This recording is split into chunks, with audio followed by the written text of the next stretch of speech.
You're listening to 4CRB's interviews and talkback series.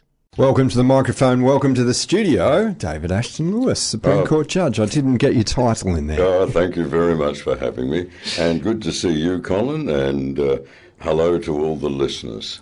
Well, we've talked about a great many things this week. Then we've gone from pillar to post, as it were, and we've settled on the Uluru Statement. Yeah. And I was watching a thing on the ABC this morning. There's a gentleman who's going to be walking 890 kilometres of Indigenous persuasion. He's burnt the Uluru Statement into a kangaroo skin, and he's going to present that to the Prime Minister, and he's also wanting to educate people along the way as to what it is. Now, when I asked a few friends of mine, they had no idea, so I thought it might very well be a good topic for us to talk about. Look, Anthony Albanese in The Voice time, which wasn't that 2019? Yeah, I think so. Just before COVID, I think. And he referred to what I'm about to read and said, this is it. Now, the truth is, it's not it. The Uluru Statement comes to more than one page, and the parts that get left out is asking for compensation for reparations and for their own part of Australia. Now, we had a form of that in The Voice, which was going to give 25 members of the Indigenous community, 25 members really as a fourth chamber of the Australian Parliament, that only they voted for and that only involved them. And the great cynics then came out and said, and they were also given a voice on that group, if it came about. They would be given a voice on any laws passed in the Commonwealth of Australia if it affected Indigenous Australians. Now, I can remember talking at the time that virtually every law that the Commonwealth passes will affect, and this was picked up. And then it said, look, we would just not have governance. We'll have 25 people who we haven't voted for, only 800,000 people will have voted for, who can interfere in legislation for the other then 26,200,000 people. Now, clearly you couldn't have that. So, but let me just read, it won't take long, the statement that Anthony Albanese read, called the Uluru Statement, and it starts with this. We gathered at the 2017 National Constitutional Convention, coming from all points of the southern sky, making this statement from the heart. Our Aboriginal and Torres Strait Islander tribes were the first sovereign nations of the Australian continent and its adjacent islands, and possessed it under our own laws and customs. This our ancestors did according to the reckoning of our culture from the creation, according to the common law from time immemorial, and according to science for more than 60,000 years. This sovereignty is a spiritual notion, the ancestral tie between the land of our mother nature and the Aboriginal and Torres Strait Islander peoples who were born therefrom, remain attached thereto, and must one day return thither to be united with our ancestors. This link is the basis of the ownership of the land, or better, of sovereignty. It has never been ceded or extinguished, and coexists with the sovereignty of the Crown. How could it be otherwise that peoples possessed a land for 60 millennia and this sacred link disappears from world history in merely 200 years? With substantive constitutional change and structural reform, we believe this ancient sovereignty can shine through as a fuller expression of Australian nationhood. Proportionally, we are the most incarcerated people on earth. We are not an intimately criminal people, Our children are alienated from their families at unprecedented rates. This cannot be because we have no love for them, and our youth languish in detention in obscene numbers. They should be our hope for the future. These dimensions of our crisis tell plainly the structural nature of our problem. This is the torment of powerlessness. We seek constitutional reforms to empower our people and take a rightful place in our own country. When we have power over our destiny, our children will flourish. They will walk in two worlds, and their culture will be a gift to their country. We call for the establishment of a First Nations voice enshrined in the Constitution. Makarrata, in culmination of our agenda, the coming together after a struggle. It captures our aspirations for a fair and truthful relationship with the people of Australia and a better future for our children based on justice and self-determination. We seek a Makarrata Commission to supervise a process of agreement-making between the governments and First Nations and truth-telling about our history. In 1967, we were counted. In 2017, we were heard.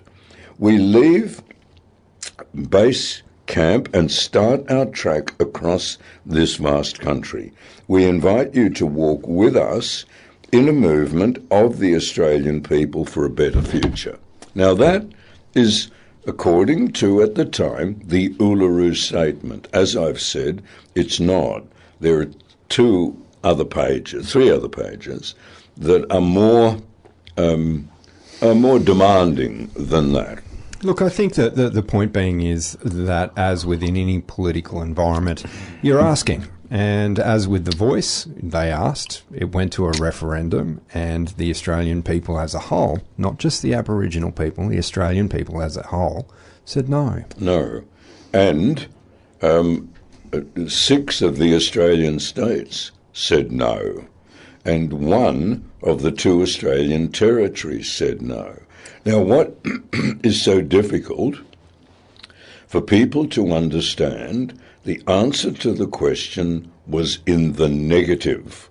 And what that really implied, we will address, that is, we, all of us, not just 881,000 Indigenous people, we will address, we may not be perfect, we've had sad past, but always, I understand some people have been saying that we're always negative. Well, I have an answer for that. We're negative because we try to provide the other side to a question, because you cannot rely on modern journalism to give the other side. For instance, we heard around the time of this very clearly the tragedies that had happened to Aboriginal people and Australians. But what we didn't hear was about the John Flynns and the numerous unnamed people who gave of their lives and their time to help and assist Aboriginal Australians. We didn't hear about that, and we never hear about that. We always hear the negative side. Now, what we, that is Colin and I, try to do is do two things. Ask people to think deeper than what's just thrown up, as was thrown up on this Voice. No one I ever met had any understanding this would create a 4th chamber in the Australian Parliament representing 881,000 people. There would be 25 members voted for by 881,000 people, and that body would have a say on any laws passed by the federal parliament to say, well, we want to see if it affects us. Look, all of these type of things really have made the mistake of dividing, rather than those voices who want to be so correct to say, come on, fellas, we must all move together as one into a new age. Again, I don't ride a horse anymore, and I don't wear mail, and I don't carry a broadsword, and I don't carry a longbow over my shoulder, and that is my ancestry. Look, I think the bigger issue here is that we haven't forced anyone to do anything in recent times. Now, we can look back into history and we can find our mistakes, but we should also be looking at our triumphs. Yes, we should of also be course. looking at a mistake and saying, well, at the time, at the decision making, with all the information in hand, there was an attempt there to do good in most cases. Yes. Looking at it with a fresh set of eyes and looking at us with all the technology of the day and our current thinking of today, we could see that it was potentially doomed to failure, or we could see that it was probably ill-perceived. But the issue, moreover, is it wasn't that we just left it alone. We tried. Look, I think those are important words you've just said, Colin. When I was 7, 8, we had a holiday house, and we would go down for 3 weeks every year, and the people next door to us, they came one year, their children were the same age. I was 6, 7, and my sister was 9, and their children were the same age, 7 and 9. And all of a sudden there was this very pretty, she was about 16, her name was Nada, and she was a very black Aboriginal. And she was a pretty, well-presented girl, and she was dressed just in a lovely white beach dress, and she would take us all down to the beach and sit, and we would say to her, come in and swim with us. And she did occasionally. And we found out that she had been one of the so-called, and I loathe the term, stolen generations, because she told us about how she was taken from her tribal ancestral area, and her parents, or her mother in particular, was quite happy because she lived in a settlement where the men got drunk, the men tended to rape pretty young Aboriginal women and beat up their older wives. She was removed for 2 reasons. One, to give her an education, because she was finishing grade 11 when she was doing that, and she was living in a Melbourne suburb, and she was finishing grade 11, and she was taught about modern Western hygiene, Western dress, and she really said she liked it because she didn't want to go back to, she loved her parents, but didn't want to go back to the settlement. To the negatives. Yet now what comes along, now she might have been one example. There might have been others who hated it and wanted to be back with their parents. But what do we get? Now for those who say we're too negative, I state to you again, we have always tried to put the other side to any position. Now here was a young lady of the so-called stolen generations who didn't see herself as stolen, didn't see that she was dragged screaming from her mother and father, and was in fact happy that she would not be subject to the brutality of older drunken men, and that she wanted to learn the ways of us. Or the future. The future. And that was the whole basis behind the stolen generations, was to try and take younger generations and get them more knowledgeable and able to fit in. Now, there's always a negative of it, but for heaven's sake, I, for one, as a judge, I had to hear both sides. I had to hear the good, I had to hear the bad.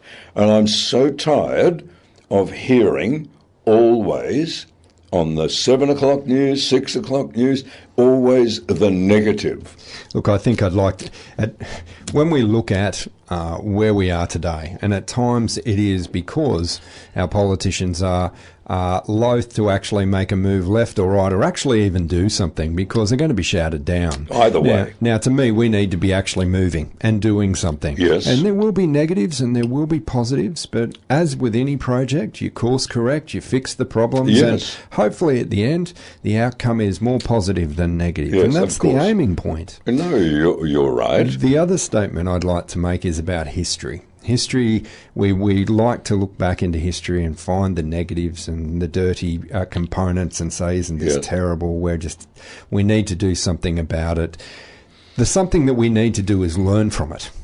And even if you look at your own personal history as a person, when you were young, when you were 9, 10, 21, you will look at certain things that you did or said or committed and go, geez, I really wish I didn't do that. Yes, I'm a little I know. embarrassed about that. This is exactly what it is. And we learnt and we changed and we made sure we didn't do it again. And that is the point of history, whether you're looking at it from a cultural point of view, Yes. whether you're looking at it from a community point of view, or even just looking at it from personal perspectives. Well, look, again, you're totally, in my view, correct. And all I would say, and I have said this to some young I do some work with the Aboriginal community, and I say, your guiding star, have a look at Jacinta Price. Have a look at Deborah Mailman, this beautiful opera singer.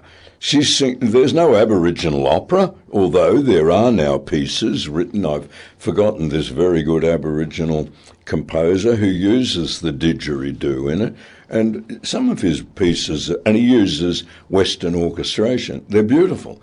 But if you look at people like Jacinta Price, don't look at I've forgotten the names now, but don't look at the negative, at the angry, at the constantly criticising.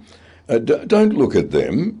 They've got their point of view. This is a democracy and they can speak it. But they shouldn't be given the massive amount of airtime that tends to be with them when any Aboriginal issue comes up, trying to paint a picture that white Australia was as bad as the Gestapo.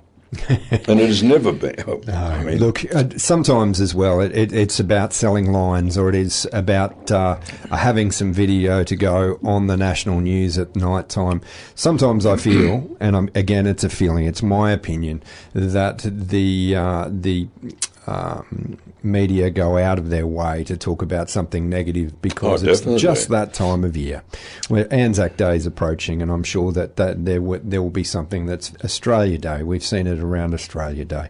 So these are the reasons why at times we potentially we look at the negative. There's some positives here as well. If we look at the way we govern, there are a great deal of Indigenous Australians, and I'll use the correct term, those people who identify as Indigenous Australians in our Parliament. Yes. And they're representing their people as well as all of the people who put them into that position in their electorate. What we're talking about too is the price you pay for really a centrist democracy, that there can be slightly right, slightly left, and you're going to go through periods of time where the slightly left have the ascendancy. And my view is we've been in that since the end of the Second World War because of the massive suffering that the Soviet Union suffered, and their fighting and coming into Berlin and really ending the most evil right-wing organisation. So, look, I think we're still in a period of where there tends to be a bit of enthrallment with leftist views. And we've gone through periods where... I think that's a good point to make, leftist views. We ran as far away as we could from the right, didn't we, after World War II? Because we did. What a terrible thing that happened. It was evil. So we went to the other end, or the other side of that, of the aeroplane, for want of a better word, if we're talking wings. We just need to realise that... We need all to sit in the aisle a bit more. There's light and dark on both sides. There is.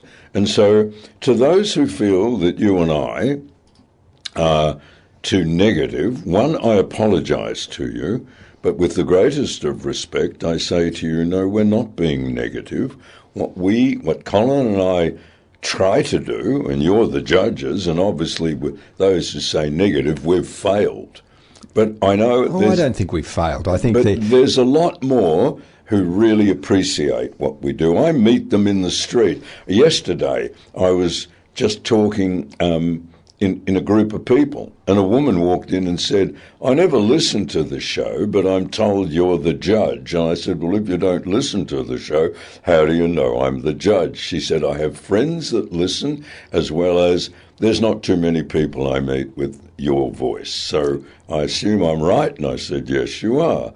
So look, what Colin and I try to do, and I think we do a reasonable job, is putting a more centrist view. We're neither left and we're neither right, because both of those views are always hindered by a bias. Now, I heard Anthony Albanese talking yesterday saying, we do care about Australia and we do care about it, and the people we're getting the great problems from in Australia is the extreme right. And I said, well, I'm waiting to hear. Are you getting problems from Islam?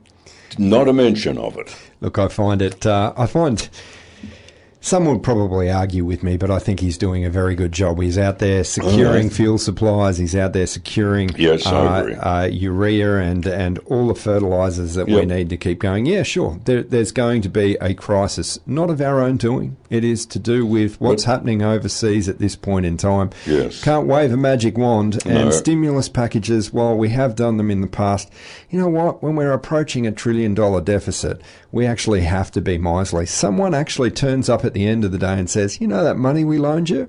We want it back. Well, not only that, but to say that ASIO and our intelligence and everything is really, the majority of things are the extreme right. I would have liked to have said to him, where's the proof of that? You know, because if you're doing it fairly, well, your intelligence people certainly failed with the people involved in the Bondi shooting, and 11 innocent Jewish Australians paid with their lives.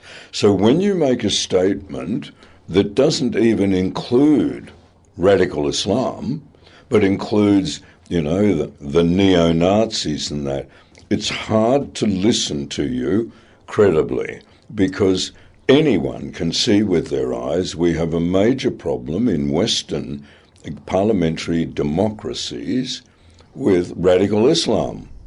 I don't see any new European Nazi parties started and marching and shooting Jewish Europeans and attacking. All I see is that these countries are now, including the European Union, are now have identified over 800,000 Syrians of Muslim faith that are going to be deported from Europe, just under 1 million. So I find statements like that a poor government. Just be honest, Mr. Prime Minister, there's no doubt there is problem with extreme right. But for heaven's sake, don't remain silent on religious fanaticism, particularly when we are secular governments who separate religion with life, and we went through a thing which we all know Islam has not gone through, and it was called the Reformation in the 1500s, and there were bitter wars fought to stop the church having control of people's lives. And indeed, and well, the Reformation is another topic for another day, because I actually think it's a very good understanding to have as to what happened then, what we went through. Yes. And again, you know, I've heard statements that these people who are living in Iran and so forth, and these are second-hand comments, are just good God-fearing people. Oh, I'm sure they are. The government use the God-fearing component as part of that level of control. We were once upon a time as well, good God-fearing people. Yep, and we were ruled by clergymen, not clergywomen. They didn't have any, they were nuns. So we had bishops and popes determining every aspect of our lives. Well, for anyone who's studied Sharia and read some of the hadiths, I have 2 major 8-volume texts of the 2 major writers of the hadith. which is Islamic scholars writing and interpreting passages of the Quran into everyday life. And the Sharia is no different from what the Inquisition was or the Church was prior to the 1540s. Well, we've got about a minute to go, David. yes. I thought we'd go back and just do a quick summary of our Uluru Statement. Well, it's correct. I mean, there's nothing... You can't fault the Uluru Statement, but no one then went ahead and said, so, this is a group of people who make legitimate requests and who will pay for them to have what they want, because they don't have, if they want to live separately and apart. It was a form of apartheid. So who's going to pay for the hospitals and everything? And we know the answer. Look, I think the answer for me is these are just requests, and we will define. Yes, that's true. We will define whether we will grant that And they request were or not. requests. They were, and 63% of Australians, 6 of the Australian states, and 1 of the Australian territories said, thank you, we've heard your request, and no, we're not going to do it. David Ashton-Lewis, thank you very much for your time this morning. Thank you. You've been listening to 4CRB's interviews and talkback series. Support local online content and become a financial supporter today at 4CRB.com.